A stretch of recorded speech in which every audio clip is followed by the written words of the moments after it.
Senang rasanya saya Febrian bisa kembali menemani Anda di Celebes Virtual Business Week 2021 season kedua. Dan seperti biasa, di acara ini kita akan menghadirkan narasumber pilihan yang mana akan menjelaskan terkait dengan program-program mereka selama masa pandemi maupun pasca pandemi nanti. Sebelumnya saya ingin mengucapkan terima kasih kepada support provider by Binet dan juga untuk BPJS Kesehatan Cabang Makassar yang turut mendukung acara kita pada pagi hari ini. Dan Celebes People, sekarang saya sudah kehadiran tamu spesial juga. Ini cantik banget ya pagi hari ini Celebes People. Ada Ibu Gresti L. Borotoding. Ini mungkin saya manggilnya Bu Esti aja ya, Bu ya. Selamat pagi Bu Esti. Selamat pagi Bang Ade. Luar biasa nih auranya nih udah kerasa saya dari sini. Aura semangat ya. Sehat ya Bu ya? Oh pasti sehat. Ya.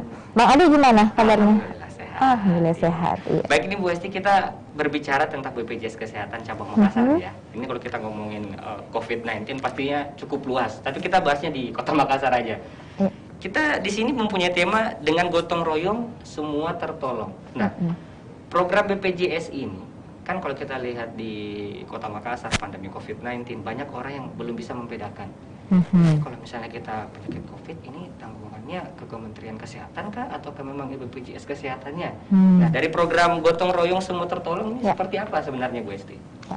Baik Bang Ade, terima kasih pertama-tama ya kami sampaikan ke Celebes yang sudah memberikan kesempatan kepada BPJS Kesehatan juga untuk bisa hadir di sini ya, dan selamat pagi juga pemirsa yang bergabung juga dalam tayangan virtual pagi ini. Berbicara mengenai BPJS Kesehatan ya, BPJS Kesehatan kan sebagai penyelenggara ya, penyelenggara dalam pelaksanaan program jaminan kesehatan. Dalam pelaksanaan program jaminan kesehatan ini tentu di sini kita melihat bahwa luar biasa dukungan pemerintah, dalam hal ini negara hadir untuk masyarakatnya dengan program JKN KIS ini. Waktu sebelumnya, sebelum ada program JKN KIS, tentu kita bisa melihat bahwa masih terbatasnya akses dari peserta atau akses dari masyarakat yang mendapatkan pelayanan yang memang betul-betul dijamin oleh pemerintah atau mendapatkan perlindungan jaminan kesehatan. Tapi dengan adanya program JKN, tentu sampai dengan saat ini masuk tahun ke-8 yang dimana mulai tahun 2014 BPJS Kesehatan sudah melaksanakan menyelenggarakan program JKN ini, dan banyak manfaat yang sudah dirasakan oleh masyarakat dan juga tentu kami BPJS Kesehatan sebagai penyelenggara ya berupaya untuk terus-menerus melakukan perbaikan. Nah, kalau kita lihat dari program JKN ini sendiri, salah satu prinsipnya adalah tadi yang Mbak Ade sampaikan adalah gotong royong gitu. Jadi memang kepesertaan dari program JKN ini adalah bersifat wajib. Kenapa? Karena sesuai dengan Undang-Undang Nomor 36 tentang kesehatan, bahwa setiap warga negara wajib untuk meningkatkan derajat kesehatannya. Dan lewat Undang-Undang 45 juga yang kita tahu bahwa setiap warga negara berhak untuk mendapatkan jaminan kesehatan. Nah, sehingga program JKN hadir untuk memberikan perlindungan jaminan kesehatan. Nah, kepesertaannya bersifat wajib dan dengan kegotong royongan untuk saling bagaimana peduli dengan satu sama lain. Nah, jadi lebih membangun rasa kebersamaan, rasa peduli antar sesama, di mana dengan kepesertaan dari peserta JKN KIS ini yang membayarkan iuran ya setiap bulan, entahkah iurannya dibayarkan oleh pemerintah ya, pemerintah pusat, pemerintah daerah, betul sekali Bang Ade, dan juga peserta membayar iurannya sendiri ya, yang kita kenal dengan pekerja bukan penerima upah atau peserta mandiri. Nah, tentu apabila tidak kita gunakan, tentu itu akan digunakan oleh peserta lain yang membutuhkan, yang memang membutuhkan pelayanan kesehatan secara kontinu setiap bulan, bahkan setiap minggu. Contoh misalnya cuci darah. Nah, cuci darah itu dengan peserta mungkin hanya membayar iuran sebagai peserta mandiri, contohnya membayar iuran yang memang hanya tidak banyak kiranya yang dibayarkan. Contohnya kelas 3. Kelas 3 itu kalau sekarang kan 35.500 per jiwa per bulan. Tetapi dalam sebulan pasien HD ini yang peserta JKN itu bisa mendapatkan mungkin pelayanan HD sampai, ya tergantung indikasi medis, kebutuhan medisnya, bisa 1 minggu 2 kali atau 1 minggu 3 kali. Nah, atau 1 minggu sekali. Nah, jadi untuk iuran yang dibayarkan kan tidak akan menutupi biaya pelayanan kesehatannya secara pribadi. Nah, itu akan dibantu oleh beberapa orang peserta yang sehat. Nah, itulah yang prinsip gotong royong. Seperti Jadi itu. memang gotong royong maksudnya bukan hanya yang untuk orang sakit gitu ya, Bukan. tapi orang sehat juga untuk bantu orang sakit ini. Baik Bu Isti, tadi kita juga sempat berbincang-bincang sebelum kita mulai perbincangan kita terkait dengan jika ada, contohnya ada ibu hamil yang ingin melahirkan di rumah sakit, tapi dia positif COVID-19. Nah, jadi JKN KIS ini apakah memang diperuntukkan untuk prosesi kelahirannya, ataukah memang menanggung semua dengan sakit COVID-nya ini? Ya, oke, Bang Ade. Kalau terkait dengan pelayanan kesehatannya, untuk misalnya contoh melahirkan, dia sebagai peserta JKN, tapi juga pada saat yang sama dia menjadi pasien COVID. Nah, dan harus perlu mendapatkan perawatan, baik untuk persalinannya maupun juga untuk COVID-nya sendiri. Nah, tentu kalau terkait dengan COVID ini, untuk penjaminan COVID ini menjadi tanggung jawab dari pemerintah dalam hal ini, tidak menjadi penjaminan dari program JKN. Jadi memang Kementerian Kesehatan langsung turun tangan di situ ya, Bu? Ya, jadi Kementerian Kesehatan dalam hal ini yang akan pemerintah melalui Kementerian Kesehatan akan menjamin semua biaya pelayanan kesehatan untuk pasien COVID. Tetapi jikalau memang ternyata yang tadi disampaikan ibu hamil ini harus melahirkan misalnya, atau peserta yang terdampak COVID ini harus cuci darah misalnya, maka pelayanan cuci darah atau persalinan itu akan menjadi tanggungan dari BPJS Kesehatan. Karena sesuai dengan peraturan Presiden bahwa tentang jaminan kesehatan, untuk program jaminan kesehatan ini salah satu yang tidak dijamin itu adalah penyakit karena wabah. Seperti itu. Yang memang kan Presiden sudah menetapkan bahwa COVID ini merupakan wabah ya, sehingga luar dari ekspektasi kita semua ya. Betul sekali. Baik Bu Isti, untuk kendalanya sendiri untuk mewujudkan slogan gotong royong ini tentunya pasti ada hambatan-hambatan yang dilalui oleh BPJS Kesehatan, karena tidak semua masyarakat juga yang tanda kutip ini paham dengan program ini, dan juga banyak juga orang yang tidak tahu ini BPJS Kesehatan diperuntukkan untuk segimananya gitu. Ya, kalau untuk hambatannya sendiri seperti apa, Bu Isti? Ya, makasih Bang Ade. Kalau kita berbicara bagaimana kendala-kendala selama ini untuk membangun rasa kegotong royongan,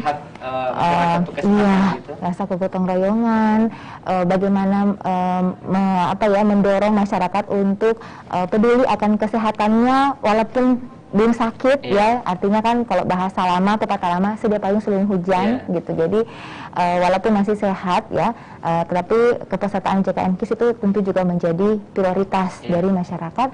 Ya, memang banyak kendala juga yang kami hadapi di lapangan sejak 1 Januari 2014 sampai dengan saat ini. Tetapi berkat dukungan dari pemerintah maupun juga semua masyarakat ya, untuk bergotong royong dalam kepesertaan maupun juga pembayaran iurannya, ya segala hambatan itu mulai terminimalisir. Karena salah satunya adalah bagaimana kita mengedukasi, bagaimana kita mendorong masyarakat untuk mendaftarkan dirinya dan keluarganya itu sebelum sakit. Sebelum sakit.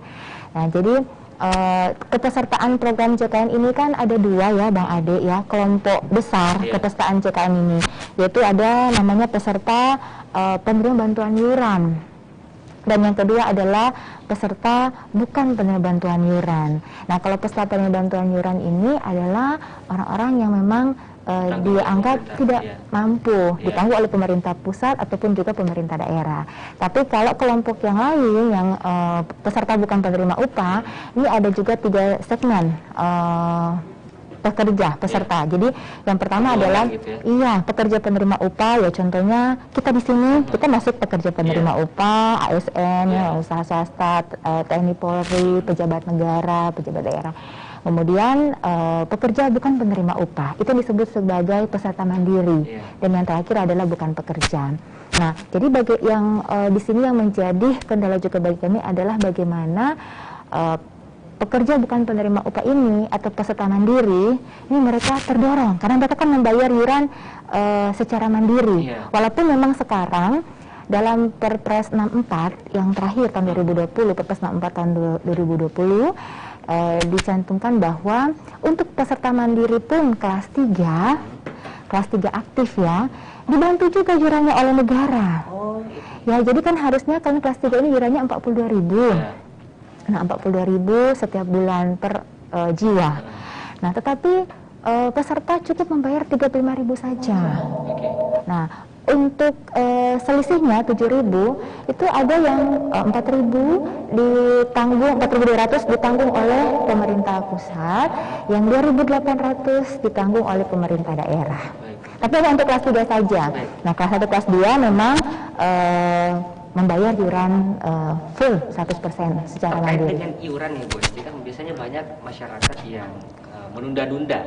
Akhirnya pada tiba saatnya mereka sakit dikeluarkanlah tagihan, loh kok bisa seperti ini. Nah, kira-kira apa yang membuat masyarakat itu ragu atau mungkin tidak terlalu memperhatikan dari segi asuransi kesehatan, contohnya BPJS Kesehatan? Ya, jadi kembali lagi kepada kesadaran sebenarnya, kesadaran dari peserta. Ketika peserta atau masyarakat ya memutuskan untuk mendaftar dan menjadi peserta JKN, tentu kami BPJS Kesehatan sudah menyampaikan bahwa iuran ini harus dibayarkan setiap bulan. Entahkah mau dibayarkan setiap bulan, ataukah mau bayar satu kali setahun, pembayaran sekaligus setahun atau 6 bulan pertama, atau melalui auto debit juga bisa. Tapi memang kami menyampaikan bahwa harus dibayarkan iurannya ini setiap bulan, karena apabila tidak maka akan tidak aktif kartunya. Membayar ini berapa lama Bu? Ya, membayar iuran itu harus setiap bulan. Apabila di bulan berjalan peserta tidak membayarkan iurannya, maka pada bulan berikutnya kartu tidak akan aktif. Nah, sehingga apabila kartu tidak aktif, maka peserta tidak akan bisa memanfaatkan kartu JKN-nya untuk mendapatkan pelayanan.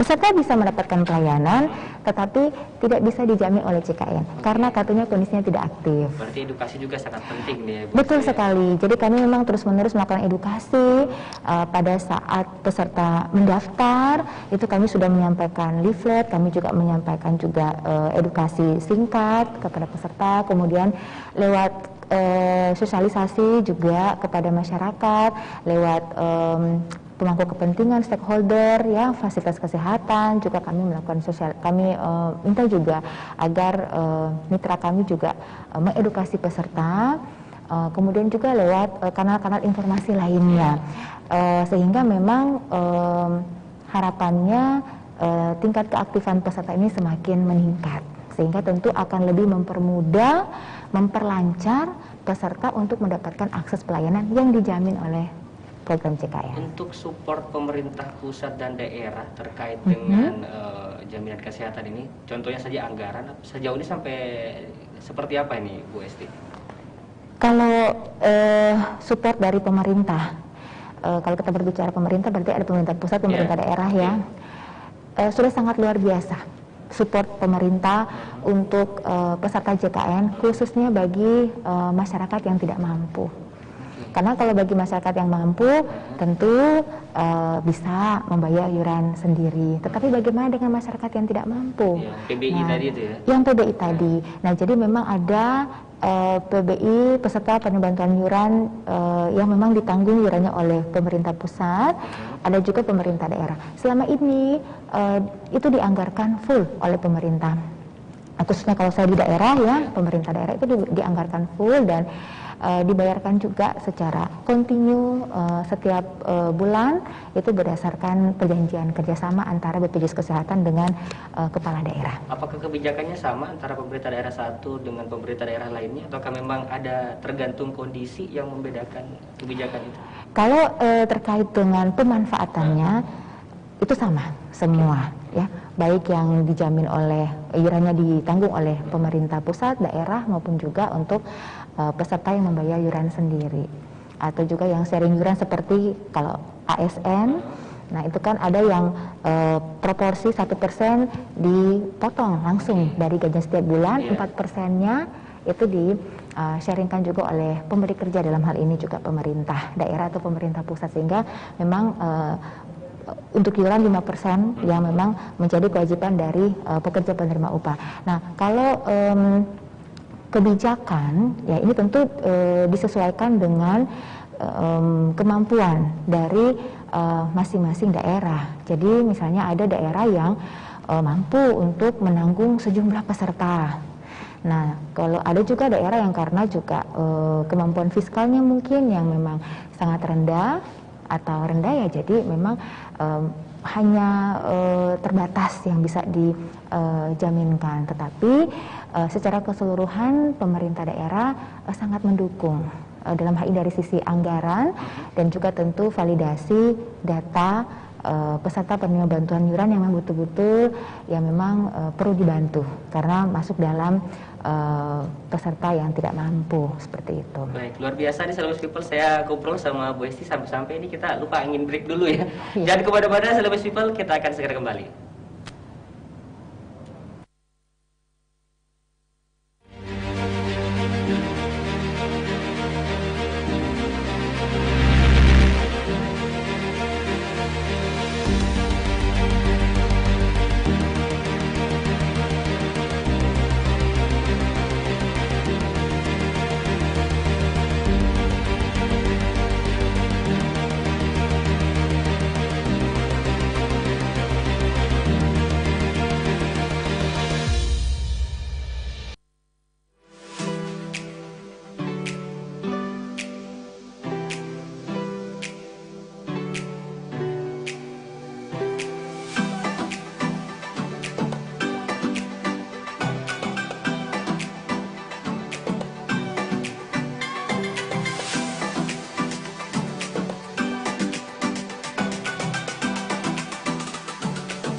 masih bersama kami di Selebes Virtual Business Week 2021 season kedua.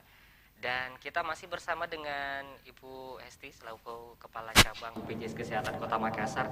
Tadi kita sudah mendengar ya, ada beberapa minat mungkin dari masyarakat dan edukasi-edukasi yang perlu dilakukan oleh BPJS Kesehatan untuk bisa mendukung dan lebih memperhatikan kesehatan masyarakat. Ya, nah, sekarang kan masa pandemi nih Bu Hesti. Pastinya beda, pra-pandemi dan pas pandemi ini tentunya BPJS Kesehatan harus berpikir out of the box gitu ya, keluar dari zona nyamannya untuk melakukan inovasi-inovasi, mungkin salah satunya program ini. Nah, pada saat pandemi itu tiba di Kota Makassar, dari BPJS sendiri seperti apa ini untuk istilahnya beradaptasinya itu seperti apa? Ya. Oke, terima kasih Bang Ade. Jadi memang dalam kondisi pandemik seperti ini, mau tidak mau kita harus beradaptasi, menyesuaikan dengan kondisi yang ada, dan tentu bagaimana kami sebagai pelayanan publik itu lebih memberikan kemudahan akses bagi peserta untuk mendapatkan baik pelayanan administrasi BPJS Kesehatan maupun juga pelayanan kesehatan di fasilitas kesehatan. Nah, jadi kalau berbicara mengenai pelayanan administrasi di BPJS Kesehatan, yang sebelumnya mungkin waktu sebelum pandemi ya, memang kami juga sudah melakukan inovasi-inovasi juga dengan pemanfaatan pelayanan lewat aplikasi mobile JKN yang bisa diakses oleh peserta itu di dalam handphone mereka. Itu bisa diakses untuk pendaftaran ataupun pemanfaatan dari sisi kepesertaan. Itu ada pelayanan, banyak fitur-fitur di situ yang nanti bisa diakses oleh peserta tanpa harus ke kantor BPJS Kesehatan setempat. Mobile digital lifestyle gitu ya? Iya, mobile JKN namanya. Nah, pada saat masuk pandemi, maka BPJS Kesehatan mengembangkan aplikasi mobile JKN itu dengan berbagai fitur-fitur yang lebih memudahkan peserta untuk yang tadi saya sampaikan, mendapatkan pelayanan administrasi dan juga pelayanan kesehatan. Nah, selain aplikasi mobile JKN juga, dalam pandemi ini juga kami membuka kanal pelayanan yang lainnya juga, seperti chat lewat WA, kemudian juga telepon call center 1.400, kemudian juga kanal-kanal yang lainnya yang memang kita harus berpikir out of the box, memang yang sampaikan Bang Ade tadi. Kalau tidak ya tentu akan kesulitan peserta kami, akan kesulitan peserta JKN untuk mendapatkan pelayanan. Nah, jadi salah satu dalam aplikasi mobile JKN ini untuk mendaftar, untuk melakukan perubahan data, untuk pengecekan tagihan iuran, ya, kemudian juga peserta ini juga bisa memanfaatkan untuk screening riwayat kesehatannya lewat aplikasi mobile JKN. Nah, screening riwayat kesehatan, apakah peserta ini masuk dalam kategori risiko sedang, rendah atau tinggi untuk penyakit-penyakit kronis yang memang cukup berbiaya mahal. Ya, misalnya contoh gagal ginjal, jantung, kemudian juga hipertensi, diabetes mellitus juga. Nah, seperti itu. Kemudian juga ada screening COVID, Bang Ade. Oh, ada? Ada screening COVID juga di mobile JKN. Aplikasi Pikir vaksinasi apakah memang itu berbeda. Itu beda. Itu berbeda. Ini khusus untuk pendaftaran dan pemanfaatan administrasi pelayanan kesehatan di BPJS Kesehatan yang sebelumnya sebelumnya ini peserta bisa dapatkan lewat datang ke kantor. Tapi ini kami akhirnya memudahkan aksesnya, tidak perlu ke kantor. Cukup di rumah saja dengan mengakses layanan mobile JKN di handphone. Tinggal di-download aja gratis di Play Store, dan itu bisa digunakan. Mau pindah dokter keluarga pun atau mau pindah vaskes tingkat pertama misalnya dari puskesmas A mau ke puskesmas B, atau mau dari puskesmas ke klinik Pratama, itu bisa dilakukan lewat aplikasi mobile JKN. Jadi tanpa harus ke kantor. Begitu juga, tagihan saya bulan ini berapa ya? Jadi bisa tahu juga. Bisa. Jadi kita ketahui lewat mobile JKN. Takut untuk menumpuk gitu, tagihannya bisa dilihat dulu gitu. Bisa dilihat setiap bulannya. Ketika sudah dilakukan pembayaran, juga kita bisa mengecek apakah tagihannya sudah tidak ada atau masih ada. Kalau sudah tidak ada kan berarti kan sudah dilakukan pembayaran. Seperti itu. Jadi inilah akses-akses pelayanan yang kami buka. Jadi peserta tinggal memilih mau di mobile CKN, di aplikasi di handphone, atau lewat chatting tadi. WA tadi, atau juga lewat Facebook juga bisa. Jadi kami buka kanal-kanal pendaftaran yang lain. Nah, kalau berbicara mengenai pelayanan kesehatan, nah entahkah kita mau mengakses vaskes tingkat pertama atau vaskes rujukan, kami juga membuat inovasi-inovasi juga yang akan memudahkan peserta untuk mendapatkan akses. Inovasinya adalah satunya lewat mobile CKN juga, salah satunya. Nah, jadi di mobile CKN itu ada fitur pelayanan kesehatan. Nah, di situ peserta bisa konsultasi dengan dokter di vaskes primer, dokter di klinik, dokter di puskesmas, tanpa harus ke puskesmas. Jadi dengan chat via mobile CKN, nanti dokter itu akan merespon konsultasi kita. Apabila memang ternyata kita sebagai peserta harus datang ke puskesmas misalnya untuk diperiksa secara lengkap, maka tentu dokter akan mengarahkan kita untuk melakukan pemeriksaan di vaskes. Tetapi kalau cukup lewat konsultasi chatting saja di mobile CKN tanpa harus ke rumah sakit, tanpa harus ke vaskes primer, ke puskesmas misalnya, itu nanti akan dilayani di telekonsultasi itu. Dan jikalau perlu diberikan obat, maka peserta cukup pergi ke apotik, di mana apotik yang ditunjuk oleh vaskes tersebut untuk pergi mengambil obat tanpa harus ketemu dengan dokternya. Biasanya banyak orang datang ke fasilitas kesehatan ngantri gitu.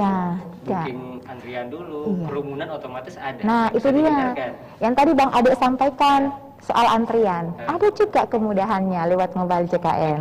Jadi dengan menggunakan mobile CKN ini juga akan memudahkan peserta untuk mengambil antrian, baik di vaskes tingkat pertama maupun juga di rumah sakit, di vaskes rujukan. Karena di situ ada fitur pelayanan kesehatan, antrian online di vaskes primer dan juga di vaskes rujukan. Jadi cukup kita mengambil, kalau misalnya hari ini saya mau ke puskesmas misalnya, maka saya akan mengambil nomor antrian dari rumah dan saya akan lihat, oh nomor antrian saya berapa? Oh antrian saya misalnya antrian nomor 5, ya berarti ini saya juga bisa mengecek sekarang sudah antrian ke berapa. Oh, sudah antrian ketiga. Monitoring juga lengkap. Iya, dan antrian ketiga. Jarak antara rumah saya dengan puskesmas itu mungkin hanya 5 menit. Tapi saya sudah perkirakan masuk antrian keempat, saya sudah bisa ke puskesmas. Karena ketika saya sampai di puskesmas, saya sudah langsung dilayani. Sangat memudahkan. Sangat memudahkan. Begitu juga pandemi ini. Iya, begitu juga dengan rumah sakit. Ya, sama halnya dengan rumah sakit juga seperti itu. Nah, tentu memang ada ketentuan-ketentuan juga yang harus dipenuhi. Tapi untuk mengurai waktu tunggu, untuk mengurangi penumpukan yang tadi Bang Ade sampaikan, salah satu solusinya adalah antrian online berbasis aplikasi mobile CKN.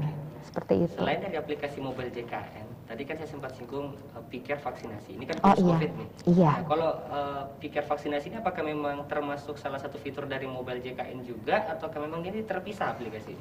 Kalau untuk dukungan ya BPJS Kesehatan dalam penanganan kasus COVID maupun juga untuk memutus rantai penularan COVID ini, yang tadi saya sampaikan bahwa kami ada telekonsultasi di vaskes primer, kemudian juga kami juga ada fitur antrian online yang nanti bisa itu juga untuk juga mengurangi paparan ya, serta dan juga mengurangi penumpukan.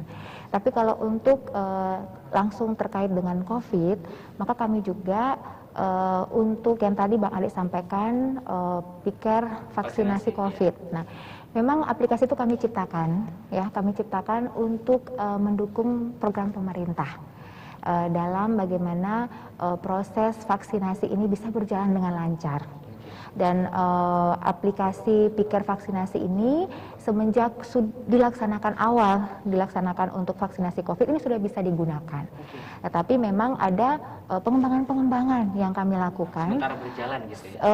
Ya, berjalan dan berdasarkan juga masukan dari Nakes, dari Vaskes ya, kami melakukan pengembangan. Dan yang terakhir ini adalah kami mengembangkan aplikasi Piker vaksinasi mobile. Jadi biasanya kan Nakes kalau melakukan vaksinasi, ya vaksinasi COVID, membutuhkan laptop dan perangkat yang sebagainya untuk melakukan baik untuk pengecekan, screening, dan juga sampai pencatatan pelaporannya, pelaksanaan vaksinasi.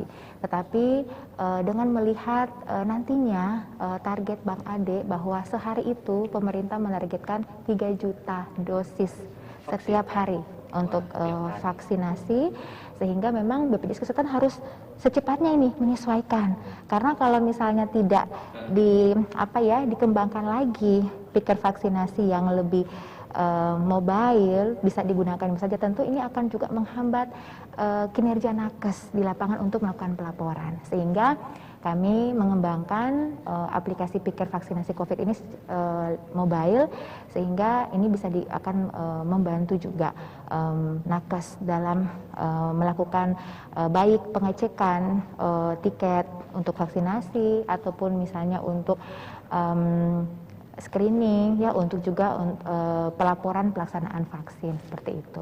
Mungkin ini bisa jadi salah satu solusi karena banyak masyarakat yang sampai saat ini mengeluhkan stok vaksin gitu ya, yang katanya sih menipis gitu, susah banget untuk dosis 2-nya ataukah sebaliknya.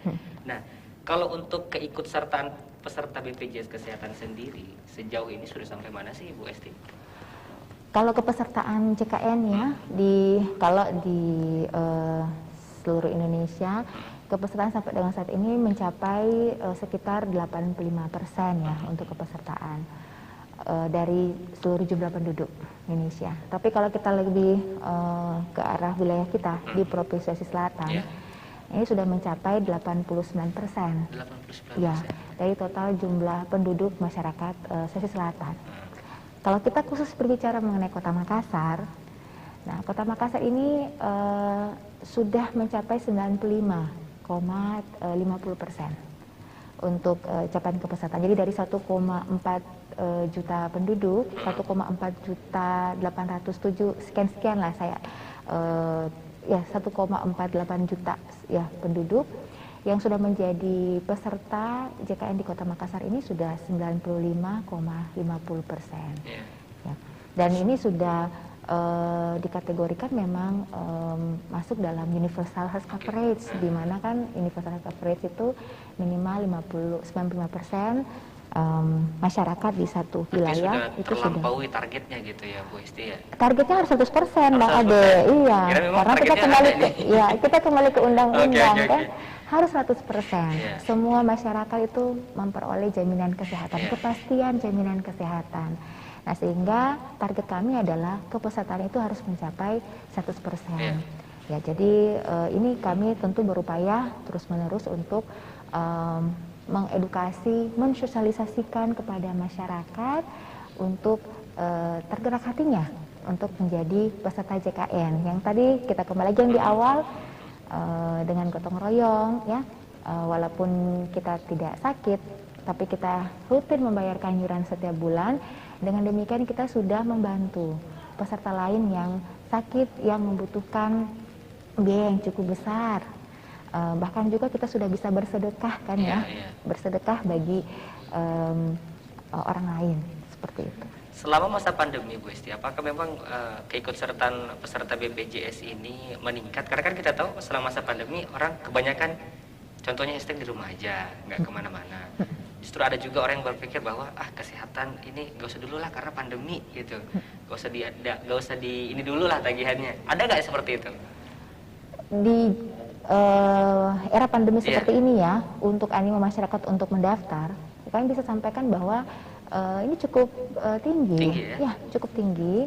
Walaupun memang kita melihat bahwa ada segmen-segmen peserta lain yang mungkin agak menurun, contohnya misalnya dari sisi badan usaha, ya, mungkin karena ya kita tahu dengan pemberlakuan PPKM, tentu ada beberapa juga badan usaha yang mungkin menghentikan dulu sementara operasionalnya, gitu. Nah, tentu berdampak pada pekerjanya yang mungkin dikurangi dan sebagainya. Nah, tetapi di sisi lain juga ada juga badan usaha lain yang tumbuh, usaha-usaha mikro yang tumbuh dengan era pandemi seperti ini. Nah, misalnya contoh kecil saja, misalnya ya masker, ya penjual masker dan sebagainya kan, atau produk produksi masker semakin banyak, Betul. gitu kan. Nah, jadi kalau dilihat ya sektor badan usaha ini pun ya tumbuh, tetapi ya tumbuh mungkin ya skala mikro ya. Skala Artinya mikro. tidak semua orang bisa memanfaatkan peluang ini gitu kan. Iya, disesuaikan dengan Disesuaikan pandemi, kebutuhan, ya, gitu. kebutuhan pandemi kan. Tetapi kalau dari sisi kepesertaan ini Oke. meningkat dalam pandemi seperti ini. Entahkah mungkin ya tetap kita juga melihat bahwa kalau untuk khusus peserta mandiri, ya kebanyakan memang jika sudah sakit baru mereka mendaftar. Jadi mau digunakan ya. Artinya kesadarannya ini masih ini ya. Udah mungkin mau melahirkan beberapa minggu lagi Oke. atau beberapa bulan lagi melahirkan, daftar Harusnya seperti lebih itu. awal-awal gitu ya, Bu Esti, Harus ya? itu yang menjadi juga tugas kami, tugas kita bersama juga. Bang Ade juga mungkin Iya. bisa mensosialisasikan Siap. supaya masyarakat ini itu tidak akan terkendala Betul. ketika mendapatkan pelayanan. Ya, kan kasihan kalau Iya. misalnya dia sudah saatnya mendapatkan pelayanan, kan sakit kita tidak tahu kapan Iya. sakit ini datang. Ya hari ini kita sehat, Iya. besok Belum tahu. belum gitu. tahu. Iya. Iya. Jadi kalau baru mau daftar, Heeh. ya tentu tidak akan bisa dijamin JKN kalau untuk yang peserta mandiri yang baru mendaftar. Nah, jadi memang harus dari awal-awal sebelumnya. Dan tadi yang saya sampaikan bahwa ketika kita mendaftar, kita membayar iuran setiap bulan, dan kita tetap sehat, dan tidak kita gunakan, Iya. ya kita sudah membantu orang lain, dan itu kan nilainya luar biasa ya untuk kita bersedekah Intinya kepada jaga-jaga, sedia payung sebelum hujan gitu ya. iya, sedia payung sebelum hujan, itu pepatah lama. Iya. Ya, gitu. Baik, luar biasa Bu Esti. Kita tahan dulu ya, kita akan masih melanjutkan perbincangan kita. Selebes virtual, usai jeda kami akan segera kembali. Tetaplah bersama kami.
Terima kasih Celebes People, ada masih bersama kami di Celebes Virtual Business Week 2021 season kedua.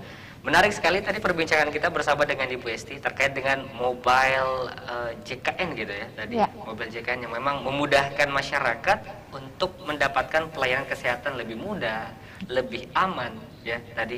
Nah, untuk mewujudkan program Indonesia Sehat, selain dari aplikasi tadi, apakah memang dari BPJS Kesehatan Kota Makassar ini selama masa pandemi ada program-program lain gitu yang dilakukan untuk mendukung masyarakat di tengah pandemi ini? Oke, ya makasih Bang Ade. Kalau kita berbicara bagaimana dukungan JKN ini ya, dalam hal ini BPJS Kesehatan, dalam penyelenggaraan jaminan kesehatan dalam era pandemi seperti ini, yang tadi mungkin sudah banyak kita bahas ya. Ada bagaimana kita membuka akses layanan administrasi kepesertaan lewat mobile JKN dan juga kanal-kanal pelayanan lainnya tanpa harus ke kantor BPJS Kesehatan setempat. Kemudian juga bagaimana mengakses di fasilitas kesehatan baik tingkat pertama maupun juga lanjutan di vaskes rujukan rumah sakit. Nah, itu juga kita terkait dengan pengambilan antrian ya, kita sudah membuat lebih mudah lagi bisa lewat aplikasi mobile JKN. Kemudian juga yang tadi disampaikan untuk bagaimana mendukung untuk bagaimana peserta itu bisa mendapatkan pelayanan yang baik ya, dengan peserta juga bisa mengakses ketersediaan tempat tidur di rumah sakit, ataupun misalnya jadwal operasi di rumah sakit dengan mengakses juga mobile JKN. Ya, bisa kalau misalnya di handphone Bang Ade itu di install aplikasi mobile JKN, itu masih bisa dilihat di rumah sakit untuk ketersediaan tempat tidurnya bagaimana. Ya, apalagi sekarang pandemi kan banyak Apakah rumah sakit tempat yang tidurnya full ya? atau ada yang kosong seperti itu. Itu bisa dicek di aplikasi mobile JKN. Begitu juga kalau misalnya kita ya masuk antrian operasi misalnya, nah, itu bisa kita juga ngecek di situ. Nah, sudah ada berapa operasi, jadwal operasi, kemudian kita jadwalnya hari apa, seperti itu kita juga bisa melakukan pengecekan. Kemudian kami juga tentu dan tadi screening COVID di aplikasi mobile JKN, screening riwayat kesehatan juga lewat aplikasi mobile JKN. Jadi ini terkait dengan pelayanan kesehatan.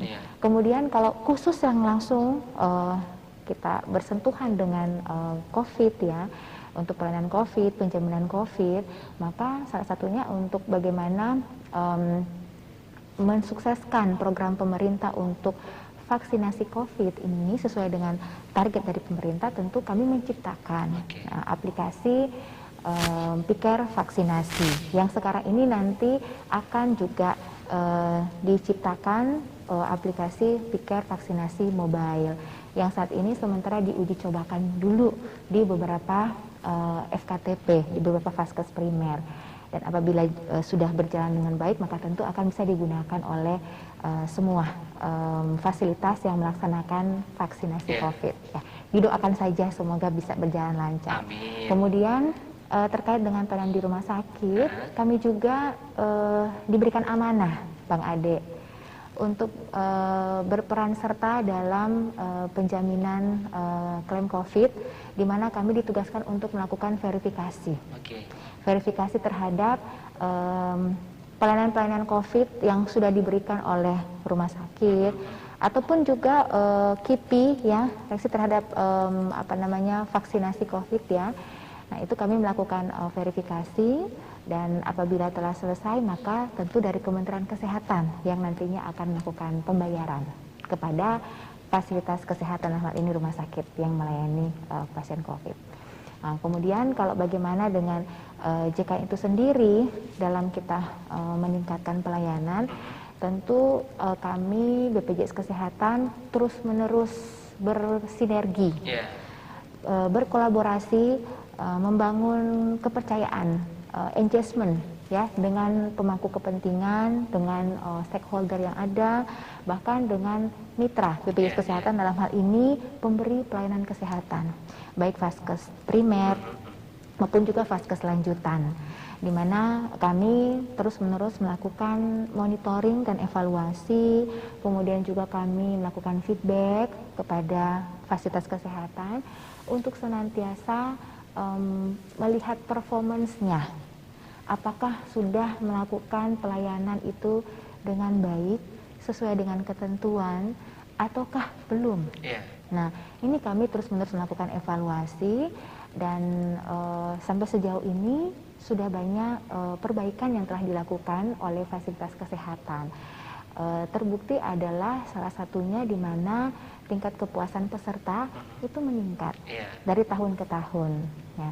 Jadi kami juga meminta kepada peserta ya, untuk senantiasa memberikan feedback balik kepada Vaskes maupun juga BPJS Kesehatan lewat program Customer Feedback. Ya, jadi Customer Feedback ini kami lakukan setiap bulannya. Kami meminta inputan ya kepada peserta untuk pelayanan kami, BPJS Kesehatan khususnya, dan juga pelayanan kesehatan yang dilakukan oleh pemberi kerja, yaitu oleh Vaskes primer maupun juga lanjutan. Iya, jadi kami minta masukan dari peserta yang telah mendapatkan pelayanan, ya baik pelayanan di BPJS Kesehatan maupun juga di fasilitas kesehatan. Nah, dari hasil masukan atau inputan yang kami namakan program Customer Feedback, kami tentu akan melihat bagaimana tingkat kepuasan peserta. Nah, di area mana yang memang masih dikeluhkan oleh peserta untuk mendapatkan pelayanan. Misalnya di rumah sakit A, di bagian apotik yang masih dikeluhkan. Nah, itu yang nanti akan kami feedbackkan kepada rumah sakit misalnya untuk dilakukan perbaikan. Dan itu kami lakukan setiap bulannya. Baik, terkait dengan keluhan masyarakat terkait dengan pelayanan kesehatan juga. Ini kita dulu saya pernah gini, di rumah sakit itu saya pernah temukan ada pasien yang gawat ya, istilahnya ini pelayanannya segera. Tapi para nakesnya itu bertanya dulu, ini apakah peserta BPJS atau tidak. Jadi orang biasanya, aduh kenapa sih ini yang menghambat gitu. Padahal kan pelayanan lebih dulu, baru administrasinya. Tapi ini awalnya ini pas datang administrasi dulu. Nah kalau dari JKN sendiri gimana tuh kalau misal ada rumah sakit yang memang prosedurnya seperti itu yang bisa dibilang agak sedikit membuat risih masyarakat gitu pada saat ingin datang ke rumah sakit. Oke, ya. Makasih Bang Ade. Jadi kalau kita melihat ada kejadian-kejadian seperti ini, ya tentu sesuai dengan panduan praktik klinis ya yang berlaku baik di Vaskes primer maupun juga rujukan, terutama yang dirujukan dalam hal ini kan rumah sakit. Ya harusnya kalau misalnya kasus-kasus emergensi itu harus dilakukan penanganan terlebih dahulu. Nah, kemudian setelah itu kemudian diselesaikan administrasinya, karena untuk administrasi untuk pasien rawat inap itu kita ada jangka waktunya 3 kali 24 jam maksimal, itu sudah bisa dipastikan siapa yang akan menjamin. Nah, maksimal 3 kali 24 jam itu surat eligibilitas bagi peserta sebagai peserta JKN aktif itu diterbitkan. Nah, sehingga masih ada waktu. Jadi kalau misalnya memang dalam kondisi darurat ya harusnya ditolong dulu. Ya, kalau ada kasus seperti ini, tentu peserta bisa menyampaikan keluhannya lewat customer tadi ya. Keluhannya lewat baik ada namanya petugas pengaduan informasi di rumah sakit ataupun juga ke BPJS Kesehatan. Karena begini Bang Ade, di rumah sakit itu khususnya di Vaskes rujukan, kami sudah menampilkan akrilik atau dalam bentuk poster atau ya poster dan semacamnya ya. Ada foto di situ, foto petugas pengaduan pemberian informasi dan pengaduan keluhan baik di rumah sakit maupun juga BPJS Kesehatan. Nah, itu ada foto, ada nama dan nomor telepon yang ditempatkan di titik-titik tertentu, misalnya di UGD, di apotik, di ruangan tunggu, ruangan poli yang memang diakses oleh banyak orang. Nah, itu bisa dihubungi entahkah petugas rumah sakitnya ataukah BPJS Kesehatan. Nah, pasti kami akan segera menindaklanjuti. Nah, jadi Celebrity People jangan ragu untuk melaporkan Iya. jika memang ada ditemukan Iya, kasus-kasus yang seperti itu iya. ya Celebrity People. Iya. Baik Bu Esti, untuk meningkatkan kesadaran masyarakat, apalagi di tengah pandemi COVID-19 ini, untuk mengajak masyarakat untuk ikut menjadi peserta di BPJS Kesehatan ini, kalau dari Bu Esti seperti apa di masa pandemi ini? Kalau di masa pandemi ini, bagaimana kami memberikan edukasi atau sosialisasi kepada peserta? Tentu salah satunya adalah media-media sosial yang ada ya. Karena kalau apalagi Makassar, ya, dengan kondisi PPKM seperti ini, tentu dihindari kerumunan. Nah, jadi biasa kan kalau kami melakukan sosialisasi, ya kami kumpulkan ya beberapa orang. Tetapi kalau dalam kondisi seperti ini tentu tidak memungkinkan, sehingganya memang kami mengupayakan untuk melalui sosialisasi by virtual. Nah, sudah beberapa kami lakukan ya, terutama kepada badan-badan usaha, juga misalnya instansi-instansi yang menginginkan dilakukan sosialisasi, bahkan mahasiswa, LSM, iya, kami lakukan secara virtual. Jadi karena kami kan menginginkan agar semuanya ya semua bisa tercover gitu ya. Baik organisasi kemahasiswaan, kemudian juga kelembagaan kemasyarakatan itu terpapar juga terkait dengan program ini, dan terus-menerus tidak hentinya itu harus kita lakukan sosialisasi, bukan hanya sekali, harus berkali-kali kita lakukan sosialisasi, karena mengedukasi peserta ini tidak, atau masyarakat tidak boleh hanya sekali, harus berkali-kali ya. Jadi menumbuhkan kesadaran bagi peserta atau masyarakat untuk mendaftarkan dirinya dan keluarganya, yaitu perlu memang dilakukan sosialisasi yang intens gitu. Kami bekerja sama juga dengan camat, dengan lurah, kepala lingkungan ya, untuk memfasilitasi terkait dengan sosialisasi ini waktu sebelum pandemi. Tapi pada saat setelah pandemi kami tentu menyampaikan ini bahwa kita mari sama-sama mendukung program pemerintah untuk memutus rantai penyebaran COVID-19 ini ya, dengan sosialisasi baik virtual atau memang kami lewat media-media sosial, dan atau mungkin lewat juga mobile customer service ya. Di daerah-daerah yang memang tidak ada PPKM, misalnya zona hijau atau zona kuning ya, itu kami lakukan mobile customer service. Jadi kami jalan dengan mobile customer service untuk memberikan pelayanan kepada peserta. Tentu hal ini sudah dikoordinasikan sebelumnya juga kepada camat ataupun lurah, sehingga sebelumnya masyarakat sudah terinformasi bahwa ada mobile customer service hari ini yang nanti akan ke tempat kita, seperti itu. Baik Bu Esti, adakah pesan-pesan yang Bu Esti bisa sampaikan ke masyarakat dan juga Celebrity People di luar sana yang belum mendaftarkan dirinya di BPJS Kesehatan agar secepatnya nih? Maksudnya ini kan pandemi gawat-gawatnya juga, ini kesehatan juga jadi hal yang utama. Seperti apa Bu Esti? Ya. Jadi bagi Celebrity People ya dimanapun berada, jikalau Celebrity People sudah menjadi peserta CKN, maka tentu harapan kami agar kepesertaan CKN itu tetap terus diaktifkan, terutama bagi sahabat people, Celebrity People yang mungkin menjadi peserta mandiri atau segmen PBPU. Jangan lupa untuk membayar iuran rutin setiap bulannya, supaya pada saat nantinya akan digunakan tentu tidak akan ada kendala-kendala yang dihadapi, karena nantinya ada denda pelayanan apabila peserta menunggak membayar iuran. Denda pelayanannya itu apabila peserta mendapatkan pelayanan di rawat inap di rumah sakit.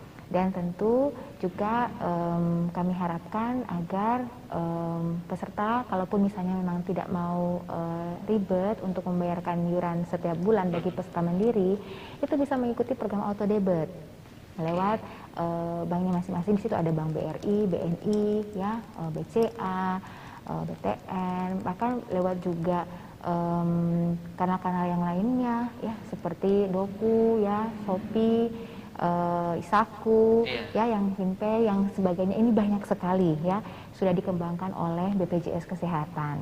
Nah, kemudian bagi tentu peserta atau masyarakat yang belum menjadi peserta JKN, ayo segera daftarkan diri Anda, sahabat Celebes People, untuk segera mendapatkan jaminan kesehatan yang disiapkan oleh negara.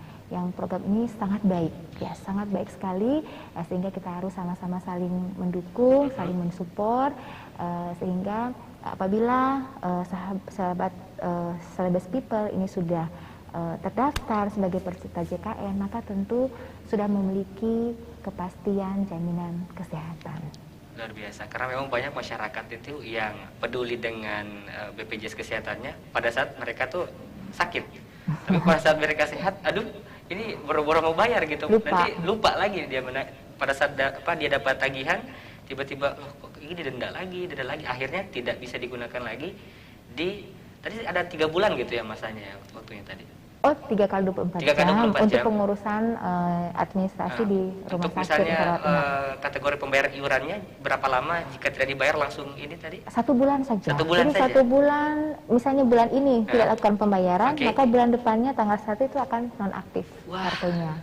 Jangan lupa berarti sekali lagi ini saya support jangan lupa untuk membayar iurannya, karena kalaupun memang Celebes People di luar sana masih sehat, gak apa-apa dibayar gitu ya Bu Esti, untuk kesehatan orang lain juga yang ada di sekitar kita. Makna gotong royong sebenarnya ini ya Bu Esti ya. Makna gotong royong adalah bagaimana kita peduli, ya kita peduli dengan sesama ya peserta yang memang membutuhkan pelayanan yang memang harus diterima setiap minggu mungkin atau setiap bulan ya. Dan kita yang masih sehat ya bersyukur kepada yang di atas bahwa kita senantiasa selalu sehat, dan iuran yang kita bayarkan tentu itu menjadi sedekah ya untuk orang-orang yang bisa membutuhkan. kita berikan bagi orang-orang luar biasa. Hari ini Celebes People ini Bu Esti selain cantik ternyata baik hati juga ya. Luar biasa BPJS Kesehatan, program-programnya juga luar biasa. Terima kasih atas kehadirannya Ibu Gresti L. Borotoding selaku Kepala Cabang BPJS Kesehatan Kota Makassar yang sudah hadir bersama kita hari ini. Dan terima kasih juga untuk support provider by Binet yang telah mendukung acara Celebes Virtual Business Week 2021 season kedua kali ini. Saya Dev Febrian, pamit undur diri. Terima kasih. Assalamualaikum warahmatullahi wabarakatuh. Waalaikumsalam.